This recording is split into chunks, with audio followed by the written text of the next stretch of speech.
You ever wonder how the world, which once felt so vast and separate, became this interconnected web? Hmm. What were the real driving forces that, compelled Europeans to leave their shores and venture across those immense oceans? That's pretty much the central question we're tackling in this deep dive. We're going back in time to explore the great age of maritime exploration, Right. a pivotal era, roughly spanning, say, 1450 to 1750. Exactly. And we've got some compelling historical analysis here that really digs into the core of this transformative period. Yeah, the sources look at the vital role played by European states and also the powerful economic factors that fueled this whole age of global reach. So, our aim is to uncover the fundamental motivations behind these, well, incredibly ambitious voyages. What did these European powers hope to gain? By navigating treacherous waters, charting unknown territories. Yeah. Understanding this era, it gives crucial context for the global power dynamics, the trade relationships we see even today. Okay, let's unpack this then. One of the initial things that stands out is this era of sea-based expansion wasn't just a series of individual adventures, was it? No, not at all. It was largely enabled and directed by the power of the state. The state itself. Precisely. The sheer scale of these explorations demanded significant investment ships, supplies, manpower. Huge amounts. Right, and that level of resource mobilization, it only became possible because of shifts within European states themselves. Yeah, you see Europe starting to recover from the devastation of the Black Death. Mhm. Populations were increasing, and monarchs were kind of consolidating their authority, pulling power away from the nobility who'd been more autonomous before. And if we connect this to, like, broader historical trends, Hmm. these European rulers were looking at the successes of big land-based empires, Yeah, right? absolutely. The Ottomans, Safavids, Mughals, King China, they were learning from them. How so? Well, developing stronger central administrations, Mhm. building more effective militaries, using new gunpowder tech, that was key. Ah, gunpowder. Yeah, and setting up more efficient taxation systems. This enhanced capacity was absolutely crucial for funding those big overseas ventures. Okay, that makes sense. And this growing power, this wealth, it also ignited a real hunger for certain goods, didn't it? Especially those exotic spices coming from Asia and Southeast Asia. Oh, definitely. And when we talk about hunger, it was more than just, oh, this tastes nice. Take pepper, for example. Pepper. Yeah, the sources really highlight the intense demand for these spices, and pepper was prime. It's easy for us to just think flavor, but spices were incredibly valuable for preserving food, too. Right, no refrigeration back then. Exactly. And they were a potent symbol of wealth, of status in European society. So this sort of multifaceted demand is key to understanding the economic engine here. You mentioned a quote. Ah, yes, there's that memorable quote from a 15th century Englishman, "Pepper is black and has a good smack." Yeah. Really sums up that craving. Smack. I like that. It really puts it into perspective. So there's this huge demand, but the existing land-based empires controlled the overland routes. Exactly. Which led to, well, exorbitant prices by the time these goods actually reached European markets. Okay, so that created a really strong incentive for these increasingly powerful European states. Find another way. Find another way. They were actively seeking alternative routes to get to the riches of the East, and that's when maritime exploration really took center stage. So, with this pressure building, who was the first European power to really, make the big move into maritime exploration? That distinction belongs to Portugal. Their geography played a part. How so? Well, being on the western edge of Europe, sort of removed from some of the big continental power struggles, it naturally oriented them towards the Atlantic and, what might lie beyond. And there was a key figure there, right?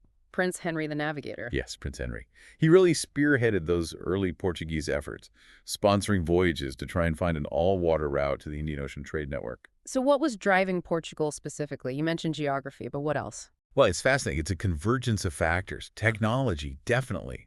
They adopted existing tools like the compass, the astrolabe. Which we've talked about before, yeah. Right. But crucially, they also developed new ship designs. Mm. The caravel, the carrack. These were much better suited for navigating the open ocean, the Atlantic swells. Okay, better ships. Yeah. But it wasn't just tech, was it? Economics played a huge role. Oh, absolutely. Yeah.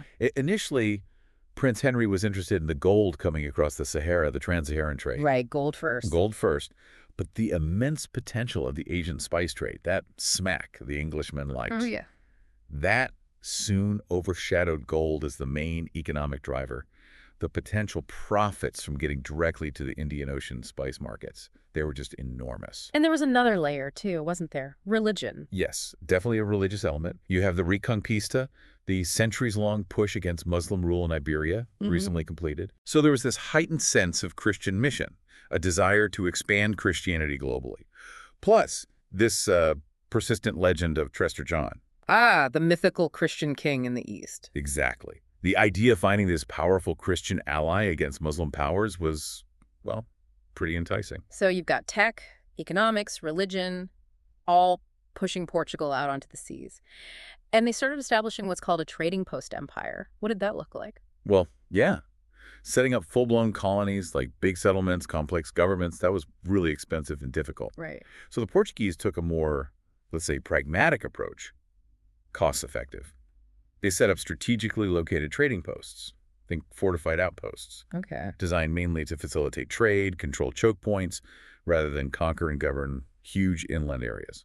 Much cheaper. And their first major one was in West Africa for the gold trade. That's right. Focused on gold initially. Mm, But then came Vasco da Gama. the big one. The big one.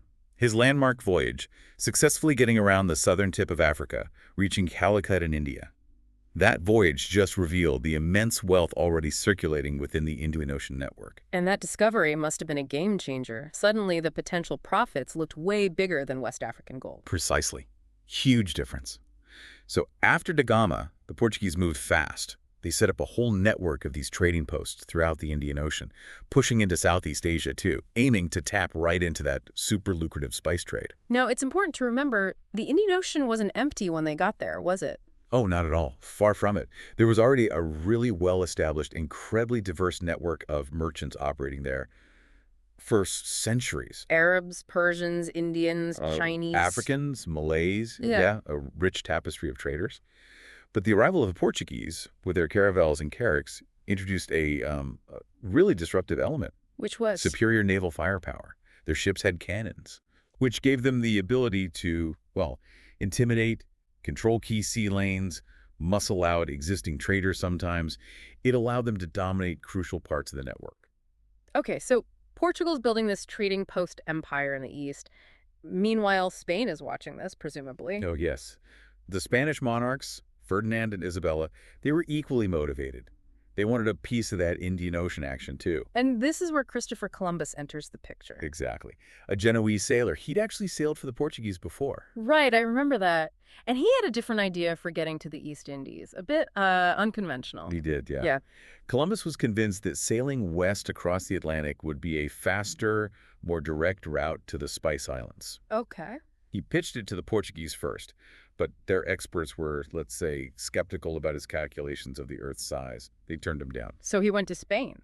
He went to Ferdinand and Isabella, presented his plan, and eventually they decided to sponsor his voyage. Took some convincing, but they did. And 1492, off he goes, lands in the Caribbean. But he thought he was where? He thought he'd reached the East Indies, islands off the coast of Asia. And he stuck to that belief, didn't he? Even after more voyages. He did. Even after 3 more voyages, Columbus died believing he'd found a westward route to Asia. But, pretty quickly other European explorers started realizing This wasn't Asia? this wasn't Asia. Mm. He'd stumbled upon entirely new continents, the Americas. Which then led Spain down a different path, sponsoring more exploration, like Ferdinand Magellan's voyage. Right. Magellan's expedition, although he died en route, it actually did achieve the first circumnavigation of the globe. Sailed around South America, across the Pacific, reached the actual East Indies. But Spain's main focus shifted, didn't it, towards the Americas themselves? It did. They saw the vast potential there, not just for trade, but for conquest, colonization, resource extraction, silver, gold.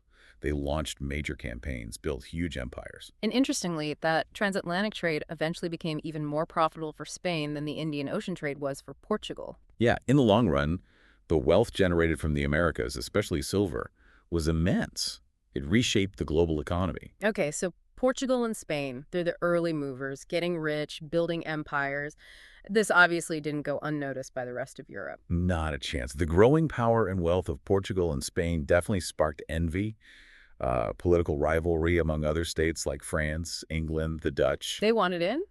They wanted in, they desired access to that lucrative trade, they sought their own alternative routes to Asia or new sources of wealth altogether. Let's talk about France then. What was their angle? France, much like the others initially, was looking for that westward passage to the Indian Ocean, the Northwest Passage, they hoped. Which didn't really exist in a practical way back then. No. But their explorations did lead them to North America, where they established a significant presence and got access to the incredibly profitable fur trade. That became their focus. Right, beaver pelts and such. And Samuel de Champlain, he founded Quebec in 1608. Yes, a key French settlement. But the French faced real challenges. Yeah. Disease hit settlers hard, and they had ongoing conflicts, especially with the powerful Iroquois Confederacy. So their approach was more like the Portuguese model, trading posts? Largely, yes. Their presence in North America was primarily focused on trade, centered around forts and trading posts, rather than the kind of large-scale agricultural colonization the English later pursued. Okay, speaking of the English, they were a bit later to the party, weren't they? They were, yeah. For a while, England's domestic textile industry was booming, very profitable, so maybe there was less initial pressure or capital available to pour into risky, expensive overseas ventures compared to Spain or Portugal. But things changed. Things changed. Queen Elizabeth I coming to the throne was important. And then, crucially, the English defeat of the Spanish Armada in 1588. Ah, a major turning point. Huge. It weakened Spain significantly, militarily and psychologically, and sort of opened the door for English ambitions overseas. So Elizabeth started supporting exploration more actively. She did. Westward exploration got more backing. Sir Walter Raleigh led expeditions, established that first, albeit ill-fated, colony in Virginia, Roanoke. The Lost Colony, yeah. Right. But then came Jamestown in 1607, which, despite incredible hardship, managed to survive and marked a more permanent start for English colonization in North America. Okay, and finally, the Dutch. They became major players, especially in the East, right? Oh, absolutely. The Dutch Republic, having won its independence from Spain around 1579, just exploded onto the scene economically. They became arguably the wealthiest state in Europe for a time. And they went head-to-head with the Portuguese. They did. They aggressively competed for trading posts around Africa and in Asia, and leveraging their superior merchant fleet, their financial innovations, and naval power, they eventually displaced the Portuguese as the dominant European force in the Indian Ocean trade.